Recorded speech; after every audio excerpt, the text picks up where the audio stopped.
That son of a bitch one-upped me again. What's up, guys, and welcome back to Tech Plant. Today is the third month of the Great Pothos race. Let's check it out. Alright, so let's take a look at our plant here. I did film this in the second half of the third month just because there wasn't a tremendous amount of growth and stuff happening in the first half compared to the previous video, but we're going to start doing fun things to this actual plank, so you'll see some cool stuff in this footage. Now, there were people who asked about rotting with the whole pine, so we are going to keep looking at that each video update just to see if we see some big rot or if pine is going to work just fine. So far, I don't see anything but some discoloring and a little mold, but structurally, everything feels great. So far, things are looking pretty good. It's growing up the plank like I would expect. There is some brand new growth, so it is acclimated to its new pot here. It's putting out new growth consistently, and everything is like on schedule, I guess. I mean, I don't know how fast I should expect this to go, but so far it's doing pretty well. Luckily, there is a lot of root growth coming out of each little node area, so it is latching on. However, they're not as long as I'd like to see, and I think we're going to need a little bit more plastic wrap to encourage that or come up with some new techniques. Now, someone in the comments did call out that I've already violated the only rule, which we need to grow it on actual planks, because I did stuff a little moss to get things started. So I'm going to pull that out of there because I don't want to get disqualified only 3 months in. So yeah, I did have a little moss to get things going and get it to attach. I'm not sure if that really disqualifies me. Hopefully Jeff doesn't see or notice this. But yeah, I pulled it out of there just to kind of bring us back to the whole wood plank thing.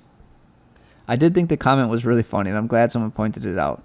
Like I said earlier, I'm really using plastic wrap to try and encourage some moisture. My grow room is only about 45 to 55% humidity, and in my opinion, it's just not enough for these roots to really go crazy, so the plastic wrap is sort of helping with that. I'm not a huge fan of these little stubby roots. I mean, they are gripping on, which is what I need, and that's what's going to allow the plant to feel secure.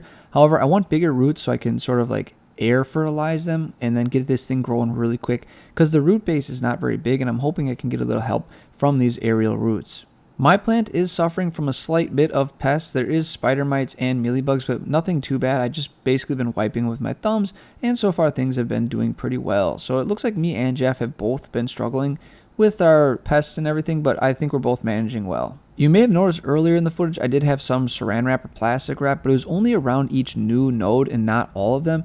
But again, we saw a lot of stubby roots, and I really want to encourage those roots to get in those cracks, and I think the only way to do that is to really increase that localized humidity. So I'm going to wrap this whole thing up like a mummy, and hopefully we'll see some results towards the end of this month. I am misting this thing like every day along the plank just to try and encourage that wetness and dampness so those roots start to crawl. Alright, like the last video, we are going to take a look at Jeff's channel really quick. Again, Everything Plants, we are doing a race with our Pothos, so I just want to check out what he's done last month so we can kind of see or steal ideas. And today we are going to be stealing ideas because he had this awesome idea to use like an IV drip thing to keep the plank nice and moist. So I love that idea, and I'm going to steal it. I wish I was the one who came up with it because it's so cool. I was thinking of some like pump Arduino system or some like crazy like extravagant thing, when really it was like the simple but yet awesome way to do this. So hats off to Jeff. What a fantastic idea, and his worked so well. It kept that plank nice and moist. You'll sort of see how I deal with it, and there's some interesting things that go on with my attempt, but his was awesome.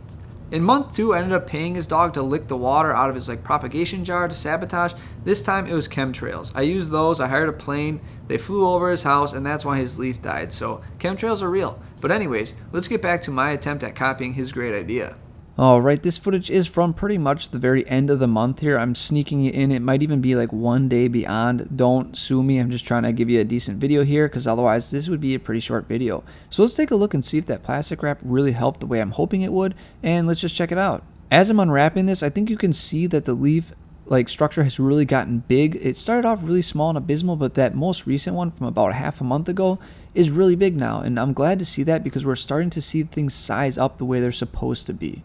Now that the plastic wrap is off and I'm looking at the roots, the difference is actually tremendous. I cannot believe that they're actually going in the cracks like I was hoping. Things are looking really good, and when I was looking down a little bit more in the crack, because again, it's tough to see with the leaves the way they sort of shingle on this thing, but one of the roots is really long. It's like 2 inches long, and it's going down the crack, and I love it. Hopefully it goes all the way down into the soil so it can help like the plant and nourish it, and just things are way better than I expected. The stuff is curling around the wood edges and really gripping onto that like crack, and this is working exactly how I wanted it to work. So this is super exciting and really encouraging to see this. Hopefully we'll see this translate into much bigger leaves much quicker. Also, I don't know if you noticed, there was a fungus gnat like crawling around in there. I have noticed quite a few bugs in the cracks. They really do like that, and because we are a little bit behind in our video production here, I've seen the future, and there's a lot of bugs that love crawling around in there, and it's got its own little biome, so it's really cool. Now, as you saw earlier, Jeff just keeps getting away with it. He keeps just doing these awesome ideas. I loved his IV water bag idea. It's genius. I'm so sick of like spraying it every day, and some days I forget, and it doesn't last long, the moisture. So I'm going to copy his idea. His idea is fantastic. And again, I'm going to throw a little reminder out here just because you may not know if you've been watching, but this is a Pothos race between me and Everything Plants. Jeff, he's got the same thing going. We started at the same time, so you have to visit his channel and see that he did this a whole month prior, actually. He bested me again with these great ideas, and I'm going to copy it because it is awesome. Now, this is a medical grade one, and I believe you can get these all over Amazon. There's a million ones. There's probably the best one, and you'll see later why. The best one to buy is the one that Jeff had on Everything Plants. I'm sure he has a link in his description. I'm not sure exactly where he got his, but I've seen them on Amazon.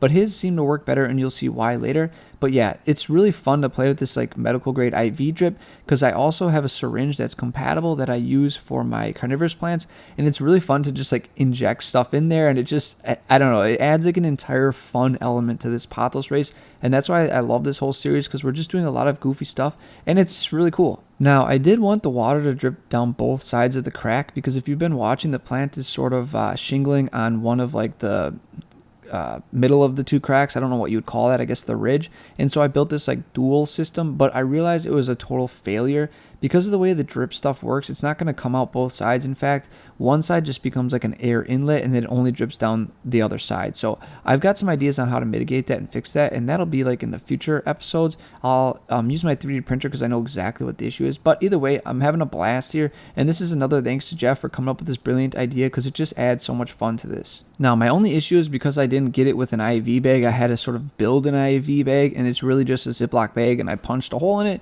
and I had this like really fine like line tape that I could wrap around really tight and seal the seal, and it worked pretty well. I mean, I could hang it up there. You can see that there's some drippage going on. Things are working good. Water's running down the line, so I'm happy with that. The other really cool thing too is the hose is just fat enough to fit in the cracks and wedge in there, so it's really easy to connect it to the actual plank. The hard part for me is just managing the water drip rate. This is what I mean with the whole syringe attachment and how fun this is. I can literally put the actual fertilizer in the syringe and sort of like inject it just like doctors would do to people when they give you like certain medications. It's obviously really impractical, but it's super fun. It would be best just if I added it to the main reservoir, but again, I'm having a lot of fun with this. Alright, so you've only really seen this on a white background, and I haven't shown you where I'm keeping this. It's really just sitting on the floor, and I've got the little IV bag hung up. I'm using that Barrina standing light because, again, they're really good for a shingle style setup, and I'm just cooking that thing. This light is sometimes on for 24 hours, 36 hours just because I forget about it, and my timer like kind of started on fire earlier because I tried to use a heater, and it's a long story, but things are just manual mode now, so I forget. But anyways, it's totally chilling right here. I got this drip rate going how I think it's going, and things are really awesome, and again, very fun. All right, I take every single thing I said about Jeff back. That guy scammed me. This thing was a bust. Not only did I try and get that thing perfected, I had that thing dripping at a nice slow rate, but then it would just seize up. Nothing would come out. It'd be bone dry. Increase the rate a little bit. 2 hours later, the entire bag is empty. I think he did that whole thing just to set me up for disaster and flood my plant, because honestly, this thing is just not working well. However, I'm not a man to give up. And check this out. The birth of my child happened recently. I asked the doctors if I could keep all the medical stuff. I got some IV bags, some like legitimate ones with a nice seal. I even got a saline bag that was expired. It's great. Look at that. I obviously can't use saline, but either way, I got another bag. I got all kinds of sweet IV setups here. I don't know what half this stuff does, but we are all set. I'm going to try this thing again. I'm going to get that rate right. And again, it was really fun to even try it. So Jeff at Everything Plants, what a brilliant idea to come up with this. I was going to try and do some weird like electronic pump thing, but this is super cool. I still have to figure out how to get the rate there, but I love this idea. Well, guys, that pretty much sums up this update. This is month 3. It's really awesome. Month 4 is coming around quite quickly. Again, we're a little behind on the actual release date, so I've seen the future. Really cool stuff. Fun stuff is happening. I really love this series. It's a lot of fun watching what somebody else does, and I think we're both sort of like loving our plant to death. I know we've probably both mentioned this in previous videos, where a lot of times people like overdo it with their plants, and that's why they have issues. And I think we're both like running into issues with our plants because we're both overdoing it, and it's just so funny and just hilarious. I love this whole collaboration. I hope you guys are really enjoying this series, and you're checking out Jeff's Everything Plants channel as well. You got to look at his, otherwise this won't be nearly as fun if you're not seeing what he's doing while I'm also doing things. Again, we release on the same day, so you definitely got to watch both. But I hope you guys are enjoying this, and as always, may your plants go strong and healthy, keep experimenting, and I'll see you next time.